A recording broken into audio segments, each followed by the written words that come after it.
अस्सलाम वालेकुम। Welcome back. उम्मीद है आप सब खैरियत से होंगे। तो आज हम डिस्कस करने वाले हैं रेनेसेंस पीरियड। इसका जो टाइम पीरियड था वो था 16 सेंचुरी से 17 सेंचुरी, मतलब 1500 से लेकर 1600 के दरमियान जो पीरियड था उसे रेनेसेंस पीरियड कहते हैं। इसे एलिज़ाबेथन पीरियड भी कहते हैं क्योंकि उस टाइम की जो उधर रूलर थी वो क्वीन एलिज़ाबेथ थी। इसके बाद इसे एज ऑफ शेक्सपियर भी कहते हैं क्योंकि जो शेक्सपियर थे वो उस टाइम रेनेसेंस पीरियड के एक फेमस राइटर थे, इसलिए इसे एज ऑफ शेक्सपियर भी कहते हैं। ये जो मतलब पीरियड था रेनेसेंस पीरियड, ये यूरोप के अंदर मिडल एजेस में आया था। मतलब जब ये मिडल एजेस थी ना यूरोप के अंदर, तो उस टाइम जो फॉलो किया जाता था वो रेनेसेंस फॉलो किया जाता था, रेनेसेंस पीरियड को। इसके बाद हम इसका इंट्रोडक्शन देखते हैं कि रेनेसेंस का मतलब क्या है। अच्छा, renaissance renaissance the term renaissance derived from the French word meaning rebirth, मतलब दोबारा पैदाइश। रीबर्थ दोबारा पैदाइश। रेनेसेंस जो पीरियड था उस टाइम मतलब जो 14th और 17th सेंचुरी के मतलब जो थे ना उस टाइम के हिस्ट्री वगैरह और यूरोपियन हिस्ट्री वगैरह हर चीज़ दोबारा रीबर्थ हुई थी। नेचुरलिज़म हो गया, ह्यूमनिज़म हो गया, तो उस टाइम इसका इसलिए इसे रीबर्थ रेनेसेंस पीरियड कहा जाता है। उस टाइम मतलब जो पुराने रिवाज थे, पुराने तौर तरीके थे, ट्रेडिशन थे, उन्हें दोबारा एक शेप में लाया गया, तो इसलिए इसे रेनेसेंस पीरियड कहते हैं। It is used to describe this phase of European history because many of changes experienced between 14th and 17th century were inspired by the revival of classical art। उस time मतलब जो classical art था वो दोबारा आया। Intellect of ancient Greek and Rome, मतलब जो रोम और ग्रीक के मतलब पहले इंटेलेक्ट था ना, उसे दोबारा रीबर्थ किया गया, उसकी दोबारा पैदाइश हुई। मतलब जो राइटर थे और जो पोइट्स वगैरह थे वो इससे बहुत ही इंस्पायर हुए थे और उन्होंने इस पीरियड के अंदर दोबारा उसे जगाया। अच्छा, इसके बाद इसकी बिगनिंग देखते हैं। The Europe renaissance began in northern Italy in 14th century. ये शुरू हुआ था जो 14वीं सदी के अंदर, ये नॉर्थन इटली में शुरू हुआ था। Gradually the movement spread from Italy to the other part of Europe, मतलब ये इटली से फैला था, बाकी जो यूरोप का पार्ट था उसके अंदर ये इटली से फैली थी। ये जो रेनेसेंस एक मूवमेंट थी वो इटली से फैली थी, बाकी जो यूरोप था।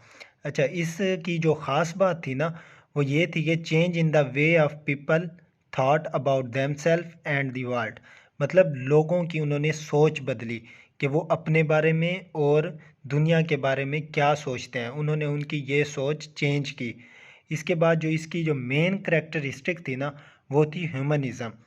It was the new interest in human personality, the passion of life, मतलब उन्होंने जो ह्यूमन पर्सनैलिटी थी ना उसे एक नई शेप दी।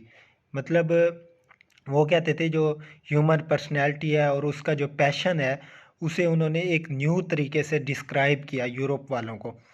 अच्छा, उसके बाद इन्होंने ब्यूटी पर भी बहुत मतलब तवज्जो दी। जो sensitiveness of formal beauty enhanced in this period, इस पीरियड के अंदर ब्यूटी पर भी तवज्जो दी गई। उसके बाद कल्टीवेशन ऑफ एस्थेटिक सेंस, इस पर तवज्जो दी गई। अच्छा, उसके बाद इन्होंने ये कहा कि जो इंसान है ना, इंसान मतलब जो लोग हैं वो अपने एक्शन के खुद ज़िम्मेदार हैं। उन्होंने मतलब ये जो पहले जो बेतुकी बातें होती थी कि सितारों पर यकीन करना और उनकी गर्दिश ये हमारे ऊपर इफ़ेक्ट करती है, इन चीज़ों से उन्हें बाहर निकाला गया।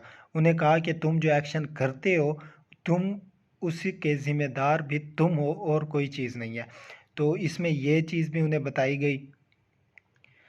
अच्छा, जूलियस कैसर के अंदर एक बहुत ही मतलब फेमस लाइन जो है वो कोट की गई है। जो कैसियस है ना वो कहता है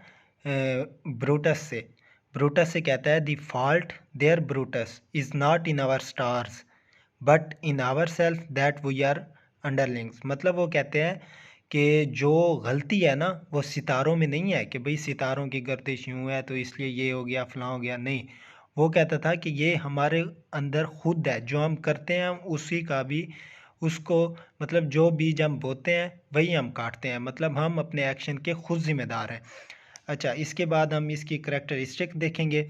इसकी जो 7 मेन करैक्टरिस्टिक्स हैं ना, वो हम डिस्कस करते हैं। सबसे पहली थी रीबर्थ ऑफ नेचुरलिज्म। नेचुरलिज्म की दोबारा पैदाइश हुई, मतलब उसे दोबारा उजागर किया गया।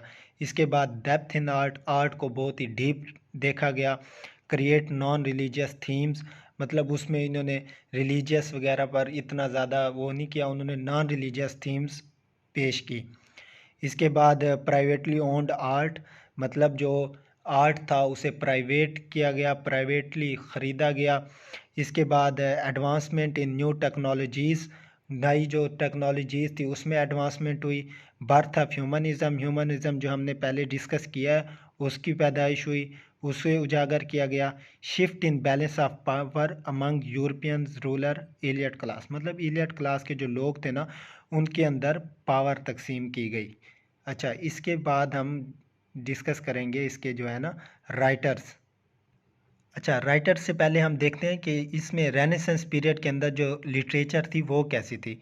तो इसका जो पोइटिक फॉर्म्स थी ना लिटरेचर में रेनेसेंस पीरियड में, उसकी जो खसूसियात थी वो थी ये लैरिकल थी, उसके बाद ट्रेजिडी थी, एलिजी थी, पेस्टोरल थी, और उसके बाद describe beauty in modern world, मतलब उन्होंने लैरिकल, ट्रेजिडी, एलिजी और पेस्टोलर, और इस अंदाज के अंदर मतलब उन्होंने पोइट्री को ज़्यादा पेश किया।